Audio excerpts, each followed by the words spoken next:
Video শুরু করার আগে সবাই আমার সাথে বলো জয় মাতাজি। বৈষ্ণবদেবী পরমধর্মের আদিশক্তি।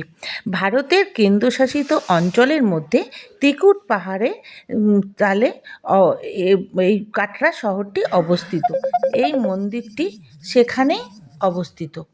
তো কুরুক্ষেত্রের যুদ্ধের আগে অর্জুনকে কৃষ্ণ জানিয়েছিলেন যে এই দেবীর পুজো করতে হবে। মহাভারতে এই দেবীর কথা উল্লেখ আছে। এই পূজা আমাদের দুর্গা পূজা বাঙালিদের একটা বড় পূজা। সেই পূজা দিনকে এই পূজাও করা যায়, কারণ দুর্গার অপর নাম বৈষ্ণব দেবী। মহালয়ের দিন থেকে আরম্ভ হয়, দশমী পর্যন্ত হয়। এবার বলি কিভাবে যাবেন। আপনারা কলকাতা স্টেশন থেকে জম্বু দাবাই এক্সপ্রেস চলে যান জম্বুতে। টাইম 11:45। দুদিন পরে 9:30-এ আপনারা নেমে যান কাটরা শহরে। জম্বুতে নেমে যান। এবার তারপর বাসে করে কাটরা শহরে উপস্থিত হন। সেখান থেকে 100 টাকা অটো ভাড়া করে বানতাল চলে যান। সে কাটরা বানগঙ্গা নদীর তীরে, বানতাল না, বানগঙ্গা।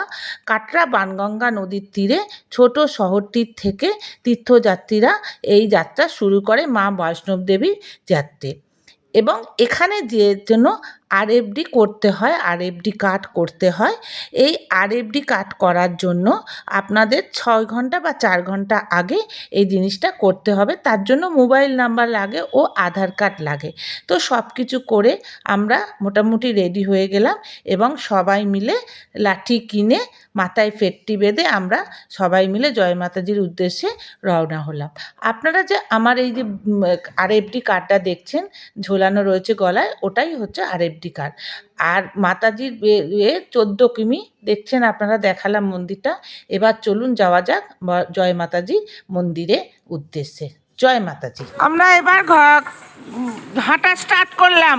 জয় মাতাজি, জয় মাতাজি, জয় মাতাজি। চলো, জয় মাতাজি, শেষ করলে হবে না। জয় মাতাজি। এই রাস্তা প্লেন আছে, মাথায় ঢাকা আছে, ঠান্ডাটা লাগবে না। আপনারা সবাই আস্তে আস্তে জয় মাতাজির উদ্দেশ্যে চলে যেতে পারবেন, খুব একটা অসুবিধা হবে না।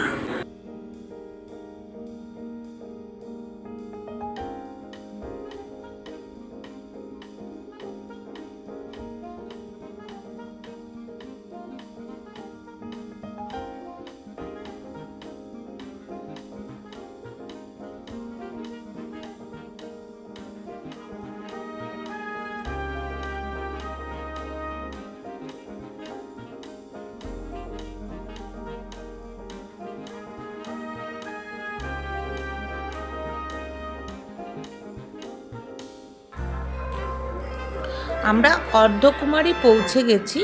এই অর্ধকুমারী মন্দির, এখানে যদি আপনারা পুজো দিতে চান তাহলে আপনাদের একটা দিন নিতে হবে, আর যদি না দিতে চান তাহলে আপনারা এখান থেকে চলে যেতে পারেন। এবার এখান থেকে অর্ধকুমারী থেকে আরও 6 কিলোমিটার মতো লাগে।